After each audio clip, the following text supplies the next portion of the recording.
Svjetska ekonomija prolazi kroz digitalnu revoluciju koja podrazumijeva promjene u načinu poslovanja. Nosioci te revolucije su start-up kompanije. Međutim, velike svjetske grupacije ne zaostaju mnogo.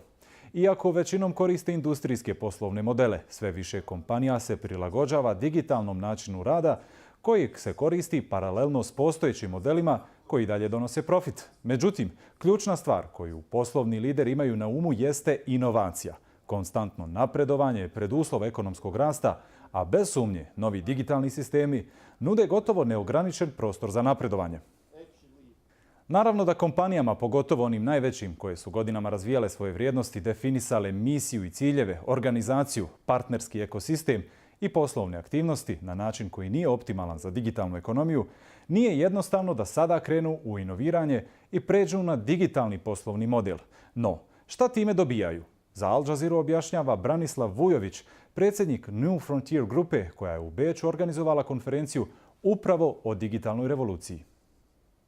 Mi živimo u vreme digitalne revolucije. Digitalna revolucija nam je donela digitalnu ekonomiju. A šta je to što u stvari razdvaja tu industrijsku i digitalnu ekonomiju? Osnovna stvar je da je novi osnovni resurs koji koristimo informacija.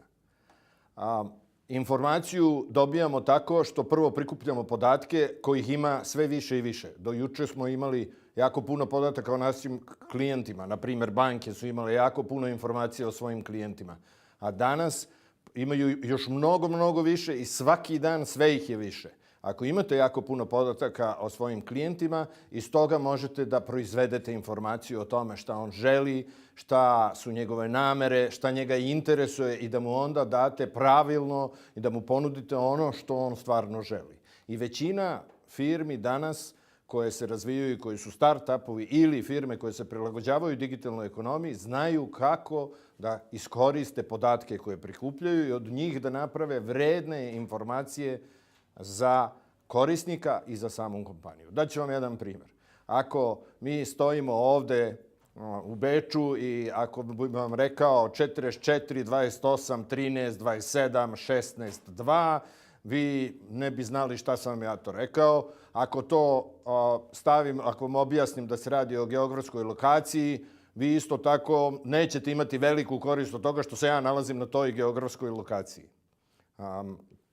Ako te podatke sada povežemo sa tim gde ja želim da idem, kao da budem prevezen, i ako povežemo sa tim koliko ima automobila oko mene i to mi sve prikažete na Google Maps, ja mogu da vidim gde su ti automobili, koliko dugo će da traje vožnja odavde do mog cilja, koliko će da me košta ta vožnja, kakve alternative imam za prevoz, odjednom to postaje jako vredna informacija. Na toj informaciji je, na primjer, Uber napravljen koji vredi milijarde dolara, ali te iste informacije vi možete koristiti da korisniku date ono što je za njega vredno i da mu pomognete da napravi i da dobije neku novu vrednost koju do juče nije mogao da dobije i time se kreiraju novi poslovni modeli u kojima se ostvaruje dodatna vrednost.